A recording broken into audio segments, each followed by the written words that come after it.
Assalamualaikum warahmatullahi wabarakatuh. Selamat sore pemirsa Tegar TV dimanapun Anda berada. Jumpa lagi kita dalam dialog spesial pada sore hari ini. Kali ini kita bersama Sekretaris Dinas Bina Marga dan Bina Konstruksi dengan tema refleksi akhir tahun 2024.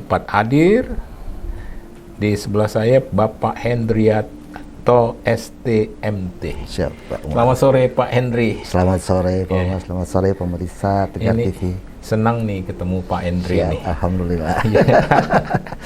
Kayaknya wajahnya ramah. Amin, amin insya Ya Pak Hendri, sebelum ke tema kita, refleksi akhir tahun di 2024 ini supaya pemirsa Tegar TV ini mengenal lebih dekat lah Pak Hendrianto STMT. Artinya sudah berapa lama dinas di Dinas Bina Marga atau sebelumnya di dinas di mana? Silakan Pak. Baik Pak Umar dan pemirsa sekalian, izinkan saya memperkenalkan diri terlebih dahulu. Nama sudah disebut sebenarnya tadi gitu ya oleh Pak Umar. Saya pertama itu menjadi pegawai itu PNS ya, PNS pertama ditempatkan di Kabupaten Lampung Barat Pak Umar. Oh, Lampung Barat jauh sekali, sekitar tahun 2000 di Lampung Barat. Setelah lulus sarjana itu ya? Setelah kebetulan lulus dari S1 saya di Universitas Brawijaya Malang, ngambil teknik sipil.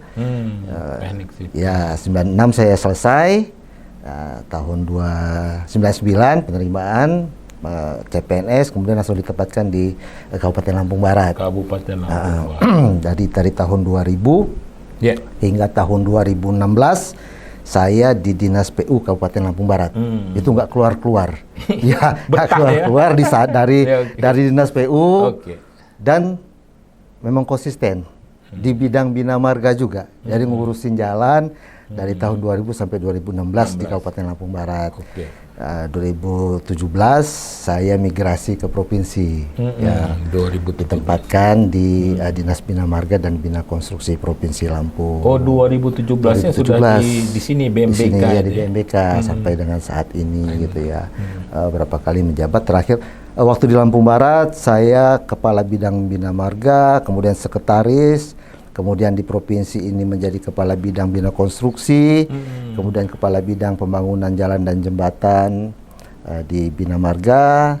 Nah sekarang semenjak baru Oktober kemarin, ini ditempatkan ditempatkan sekretaris di Dinas Bina Marga dan Bina Konstruksi Provinsi Lampung. Kalau Oktober itu berarti 2 bulan lah. Baru 2 bulan. Tapi PLT-nya dari Januari.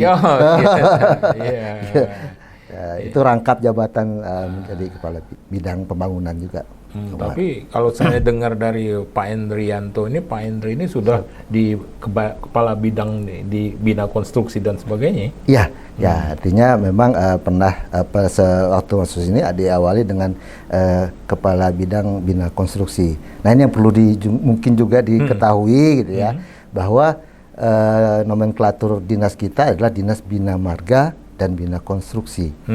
Bina Marga itu yang ngurusin jalannya, kalau Bina Konstruksi itu ngurusin kemampuan teknis orang-orang, gitu ya. Jadi kita melatih tenaga-tenaga ahli, mengadakan pelatihan, gitu kan, memberikan pencerahan melalui aturan-aturan di sektor jasa konstruksi. Ya bukan hanya jalan tentunya, tetapi seluruh hal yang terkait dengan sektor jasa konstruksi itu juga ada di bawah kewenangan Dinas Bina Marga dan Bina Konstruksi. Gitu Pak Umar dan pemirsa sekalian. Iya. Ini Pak Sekretaris nih manggilnya. Iya, gitu. siap.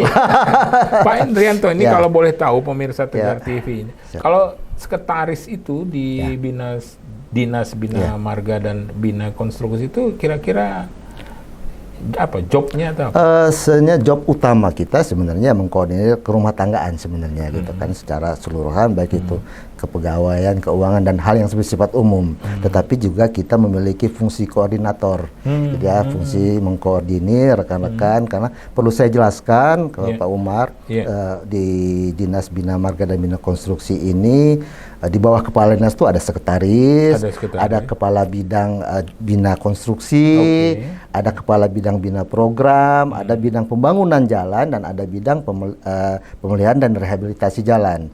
Kemudian kita juga ada unit-unit pelaksana teknis ya, unit pelaksana teknis daerah, ada 6 UPTD pengelola jalan, kemudian juga ada 1 unit UPTD laboratorium. Nah, ada laboratorium. Itu di pusat sini atau di kantor kita? Ya. Nah, jadi kalau di Raja Basa. Kalau UPTD pengelola jalan itu ada ditempatkan di 6 wilayah, ya. Kabupaten gitu kan. Kota itu ya? 6 ya, artinya satu kabupaten bisa 2 atau malah 3 bisa gitu kan. Iya. Di mana UPTD 1 itu wilayahnya adalah Bandar Lampung, Pering Sewu dan Pesawaran. UPTD 1, UPTD 2 wilayahnya Lampung Selatan dan Lampung Timur. UPTD 3 wilayahnya Kota Metro dan Lampung Tengah. UPTD 4 wilayahnya Lampung Utara, Waikanan dan Tulang Bawang Barat. Kemudian UPTD 5 membawahi Lampung Barat, Pesisir Barat dan Tanggamus. Kemudian UPTD 6 membawahi wilayah Mesuji, Tulang Bawang dan Mesuji dan Tulang Bawang dan Tulang Bawang Barat.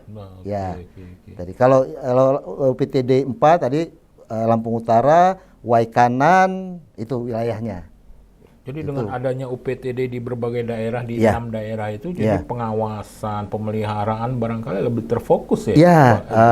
Tugas utama UPTD ini, Pak Umar, adalah untuk melakukan pemeliharaan rutin. Pemeliharaan jalan secara rutin gitu ya. Jadi ada beberapa jenis kegiatan kita di di pengelolaan jalan ini. Nah, untuk pemeliharaan jalan secara rutin itu artinya rutin ini yang kerusakannya tidak parah lah. Bahasa sederhananya rutin.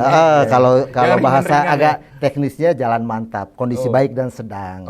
Itu merupakan kewenangan di UPTD. Nah, kemudian juga kita juga ada penugasan di UPTD itu untuk mengelola namanya URC. Kita ada unit reaksi cepat. Unit reaksi cepat itu untuk kalau misalnya ada keluhan masyarakat. Di setiap UPTD. Di setiap UPTD. Kemudian kalau ada kondisi-kondisi misalnya ada bencana longsor gitu, kita bisa bergerak cepat. Betul. Gitu ya. Mereka memiliki personil, memiliki peralatan. Nah, kita support juga dengan anggaran. Menarik, gitu. Menarik URC-nya itu, Pak Sekretaris. Artinya kalau bisa sebelum viral itu bisa diselesaikan dengan itu URC ya? Salah satu tujuannya kira-kira seperti itu, Pak. Seperti itu, Pak Umar, gitu ya. Ini udah mulai kita. Menarik ini. Siapa. Tapi terakhir nih di sesi 1, karena kita kan dialog spesialnya selama 1 jam ini kurang lebih ini. Ini yang perlu juga pemirsa ketahui ini, Pak Hendrianto ini kan STMT. Ada S1, S2 ini. Kalau boleh tahu S2-nya dari mana itu? Nah, seperti saya sampaikan tadi, saya S1 tahun 91 itu di Brawijaya Malang. Jauh ya. Tapi dari Lampung itu. Dari Lampung. Pemuda Lampung merantau. Sangat. SD, SMP, SMA di Bandar Lampung. Jadi begitu kita kuliah, kita mencari pengalaman di luar Jawa. SMPTN itu ya waktu itu ya? Ya, masih SNPTN apa UMPTN dulu ya. Udah lupa malah gitu kan. Sekian puluh tahun yang lalu. S1 saya ngambil jurusan teknik sipil, 96 selesai, kembali ke sini. Kemudian saya melanjutkan S2. Ini ada cinta tanah air kira-kira. Cinta daerah gitu ya. Kita ambil S2 di Unila. Ya, tahun 2008, 2012. Menarik ini, Pak Hendri. Nanti kita akan lanjutkan. Linear, Pak. Jadi memang teknik sipil. Oh iya, gitu ya. S1, S2-nya. S1, S2-nya sipil gitu. Ya, Pak Hendri, kita akan lanjutkan pada sesi selanjutnya ya. Baik. Menarik ini. Ya, pemirsa Tegar TV dimanapun Anda berada, dialog spesial kita bersama Sekretaris Dinas Bina Marga Bina Konstruksi Bapak Hendrianto STMT akan kita lanjutkan pada sesi selanjutnya. Jangan kemana-mana pemirsa, tetap di Tegar TV.